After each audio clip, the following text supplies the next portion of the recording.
There are actors who were not always the stars on the VHS cover, but the second they appeared on screen, the movie just felt better. These are the faces you remember from the rental store shelves: tough, strange, familiar, and always welcome. So let's talk about a few more unforgettable VHS era faces. You probably remember Randall text Cobb the second you see that face. I mean, you just can't forget it. Even if he only appeared for a single scene, or just a few shots, you would still remember him. And not only because of the face, but because he probably made you smile. And that's the thing about him. He was big, tough looking, and seemed like he had wandered in from an actual bar fight. And yet, in almost every role he took, there was a sense that he was self-aware. He was in on the joke, and he understood the caricature the character needed to be. And by doing that, he did something else too. He made himself lovable.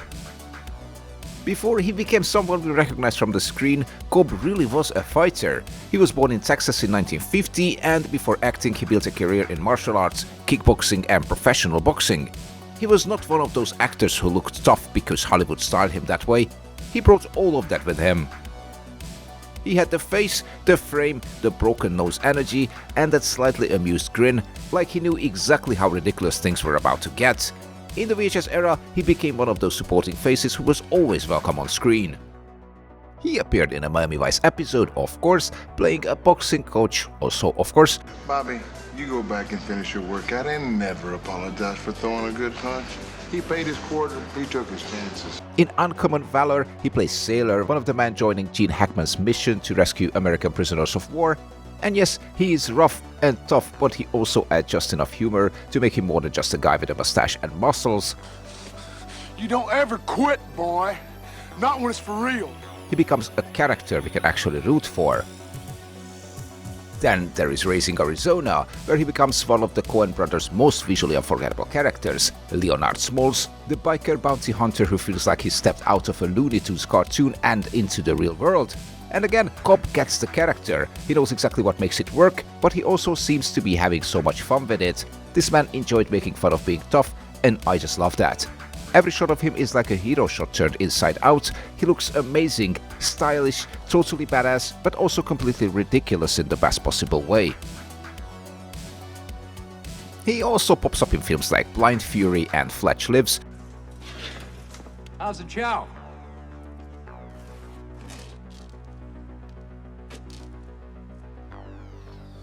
Bringing that signature presence, muscle, testosterone, danger, but never boring and never too serious. Basically one of the most fun bad guys you could get. And he seemed to enjoy taking part in comedies too, and I'm pretty sure he must have been great fun on set. He appeared in the third Naked Gun, of course as a prisoner, and once again he gets to show off his comedic timing.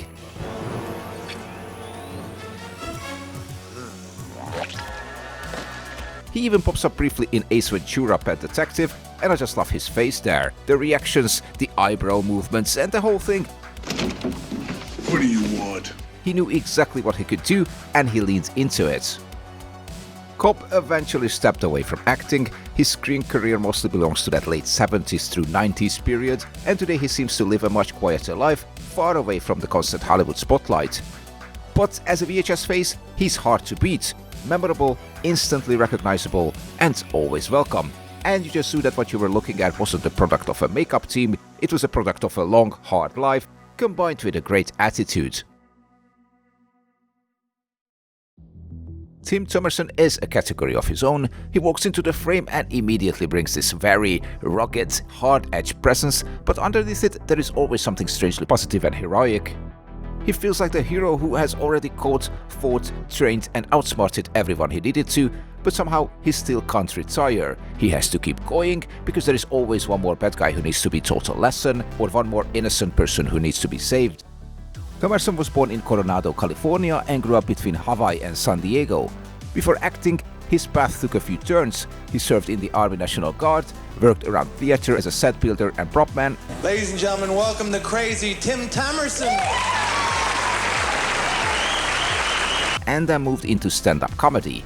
Yes, and he seemed to be pretty fun at it. He's got to get... Remember these guys in college? You guys going to the game? and it actually came in handy when playing hardboiled characters, giving them a dry, sarcastic edge, which is always welcome. He has worked more sporadically in recent years, but his cult status is set in stone. Thomerson is exactly the kind of actor who made the Randall era so much fun. Most of the time, he wasn't the name on the box, but once he appeared on screen, you know you were in safe hands. Look, only squids can be transed.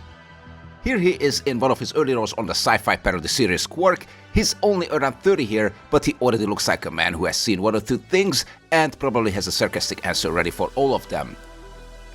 His most iconic role is probably Jack Death from the Trancers movies.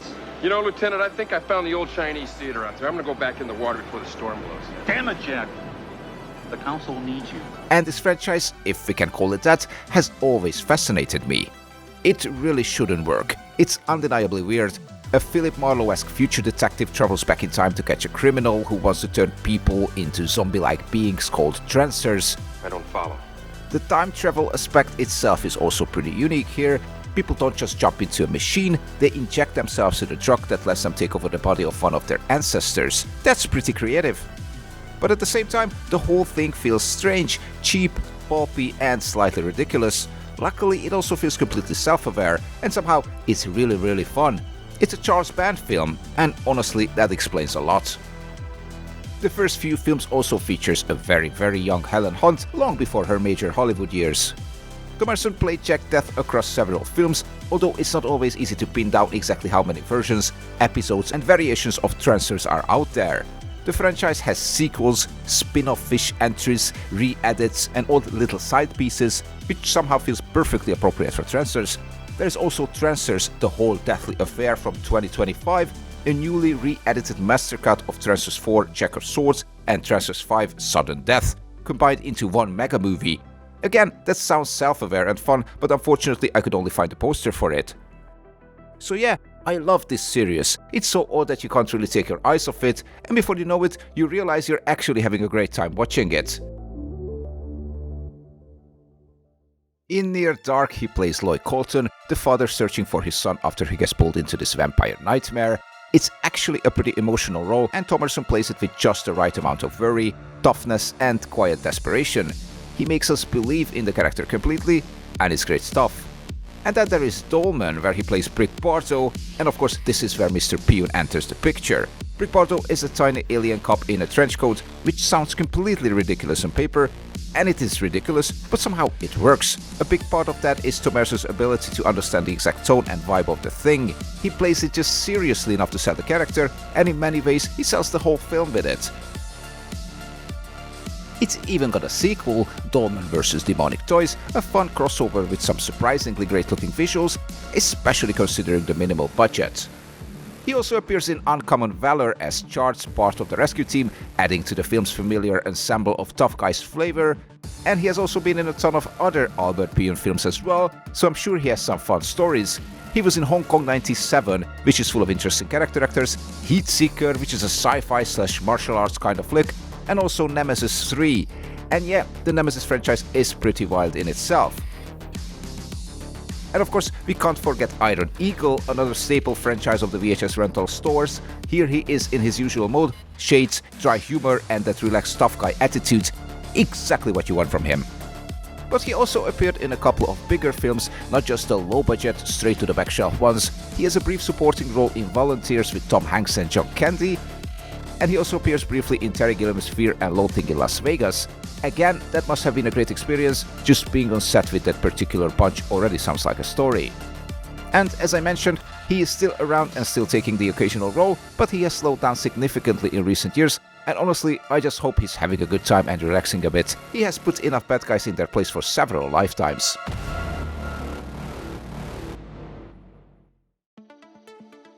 Brian Dennehy was impossible to miss. Big frame, booming voice, but actually much more subtle and gentle than people sometimes remember. For many VHS viewers, he is Sheriff Teasel in First Blood, or maybe the charming alien leader in Cocoon. Either way, when Dennehy walked into a scene, the scene just got bigger. He was born in Bridgeport, Connecticut in 1938 and grew up on Long Island. Before acting fully took over, he served in the Marine Corps and later worked a variety of jobs. That range of real-life experience became part of his acting. Dennehy could play cops, fathers, businessmen, criminals, coaches, ordinary men under pressure, and they all felt like actual people. In First Blood, he plays Sheriff Will Teasel, the man who pushes John Rambo way too far. Yes, he is the supposed villain of the story, but he actually tries to de-escalate things a few times, and in many moments he is the most level-headed of the cops. And also, if this story had been told from the point of view of the police, it would show a very different picture. The cops might even seem like the heroes, not Rambo, and the film could almost play like a slasher in the woods kind of story, with this unstoppable figure taking them out one by one. I love this film, especially because we tend to remember it as a mindless action movie, but it's actually much more than that. You can peel back the layers of almost everything in it, especially Sheriff Will Teasel. He's trying to control his emotions, trying to stay in charge, but it takes him far too long to realize what kind of trouble they are really in. Don't push it. Don't push it, I'll give you a war you won't believe. In Cocoon, he plays Walter, the leader of the Ontarians. I prefer to do that myself. They use so much chlorine. My eyes are very sensitive. Oh, but they're lovely. Thank you. It's a completely different kind of role. Gentle, mysterious and compassionate, the film showed audiences another side of Dennehy, one built on warmth rather than physical intimidation. Jack, sit down. I don't want to sit down. Jack, sit. In Never Cry Wolf, Dennehy plays Rosie Little, a carefree bush pilot who drops the main character into the Arctic wilderness. He brings this lazy, laid-back but ultimately loud energy to the film. The movie is quiet, beautiful and almost meditative, and then Dennehy appears with this big, practical, larger-than-life presence.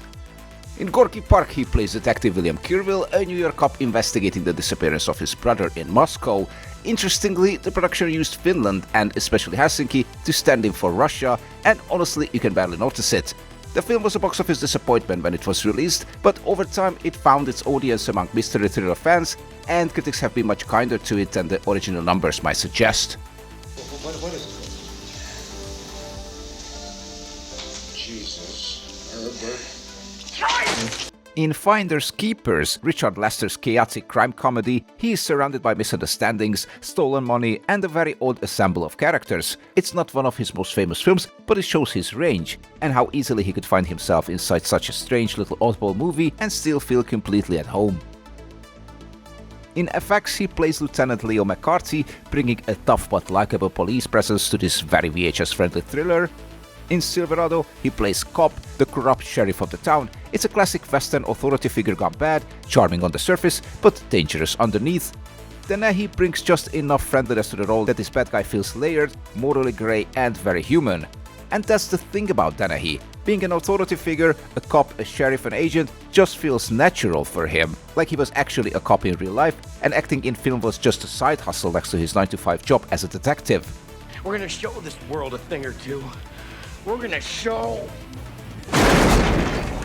Oh, and he's also in Tommy Boy, where he becomes Big Tom Callahan, the beloved father figure whose absence drives both the comedy and the emotion of the film.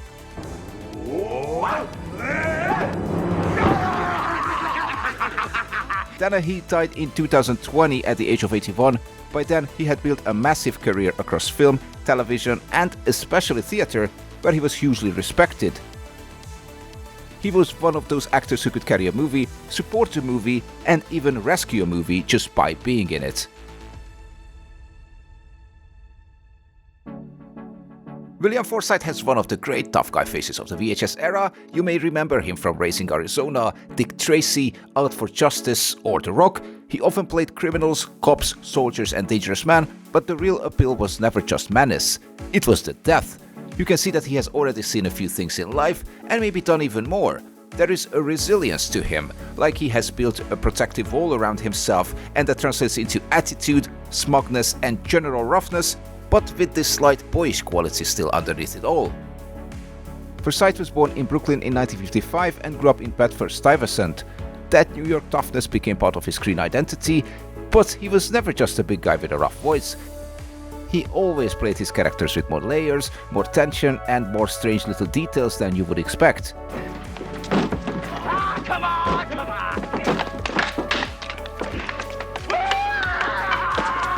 He started out on the small screen, of course, in shows like Chips and T.J. Hooker. And the funny thing is, these two episodes were shot only about a year apart. Yet in Chips, he looks like, well, a little punk. but in T.J. Hooker he already has that more rugged, see the darker side of life kind of attitude. But the Shed is not having any of it. In Once Upon a Time in America, he appears as Cockeye, one of the young men inside Sergio Leone's massive gangster epic. And with Leone, of course, faces matter. They are almost landscapes, and Forsythe's face absolutely belongs in that world. He also uses this slight squint with his eyes and the subtle backward head tilt, giving the character a very distinctive feel, cocky and somehow scared at the same time. He will keep using that trick in different ways throughout his career, and it's always fun to spot. It can bring instant depth to a character, even before he says anything at all. Let's leave it for now. I want to think of something really good to get you with. Anyway, I want to get back to my game. In Cloak and Dagger, he plays Morris, a video game shop owner who gets pulled into the film's spy game conspiracy. It's a fun early role because he doesn't have the full tough guy persona yet. He feels more like a slightly nervous, ordinary nerd who suddenly finds himself in real danger. In Savage Stone, he plays the leader of a biker gang who rolls into town and turns the film into pure rental store chaos. It's much closer to the Forsythe we know, loud, dangerous, physical and completely home inside this rough, dusty, low-budget action world. Sometimes your career's gotta come before family. Work's what's kept us happy. In Raising Arizona, he plays Evil Snodes, one half of the escaped convict duo with John Goodman, and they are such a great screen duo, really funny, over the top, almost caricature-like, but perfectly suited to the strange Coen brothers world. What's everybody trying for? You know, baby, like what kind of job you trying to get, huh? He's also in Extreme Prejudice as Sergeant Buck Atwater, one of the rogue military men pulled into Walter Hill's brutal neo-western world. He fits beautifully into that sweaty, masculine border war atmosphere, another tough face in a film already packed with tough faces. Arthur Kressler, FBI. In Dead Bank, he plays FBI Special Agent Arthur Kessler, working alongside Don Johnson's troubled detective as the case moves into white supremacist territory. In Dick Tracy, he becomes Flat Top, one of the film's grotesque criminals. And by the way, this film still looks amazing today. The costume and set design, the cinematography, and of course the makeup and prosthetic work are all top-notch. In a film filled with over-the-top, incredible-looking characters, his Flat Top still stands out, and you can't really look at it as just a prosthetic because he becomes one with the mask, completely vanishing under all that latex. Maybe you want to look before you leap, huh? And then there is, of course, Out for Justice, where he plays Richie Mandano, this nasty street-level criminal gone rogue and basically insane. I got news for you. It's gonna get a lot hotter. It's one of his most memorable villain roles. He plays the character as completely unhinged, unpredictable, and genuinely dangerous. He feels like he is about to explode in almost every scene, and that makes the stakes of the film feel really, really high. In Stone Cold, he plays Ice, part of the biker gang chaos surrounding Brian Bosworth's undercover cop. It's another one of those rental store shelf staple movies, and he fits perfectly into it. My, what do we got here? Looks like we got us a grown-up version of Bam Bam. In Virtuosity, he plays William Cochran, one of the authority figures in this high-concept mid-90s thriller. I think this film is pretty underrated. From the director of The Lone Mover Man comes another hybrid VR cyber thriller, packed with familiar faces, a very unhinged Russell Crowe, and some great set pieces. I think this film is still fun today and doesn't get talked about enough. Get this straight, Pops. I don't like you anymore, you like me. And he also pops up in blockbusters like The Rock. Forsythe is still alive and has continued working, and I'm only mentioning films and shows from the 80s and 90s in this video, but he keeps appearing in all kinds of projects, from blockbusters to critically acclaimed TV shows to this day. He remains one of those actors who make you sit up a little when he appears, because you know the film is about to get a bit rougher, stranger, or at least a bit more interesting. And that's why I love these VHS era faces. They weren't always the stars on the cover, but once they showed up, the film immediately had more character, more texture, and usually a lot more fun. These are the actors who made the rental store era feel so alive. Also, I've just added a new VHS Era curated movie list PDF to my Payhip store, so if you want a hand-picked list of films, faces, baddies, tough guys, and rental shelf gems to explore, you can check out that below, link in the description. And if you enjoyed this one, I already made a few more videos about VHS Era baddies, tough guys, and unforgettable character actors. You can find them here on the end screen. Stick around if you like what you've seen, and thanks for watching.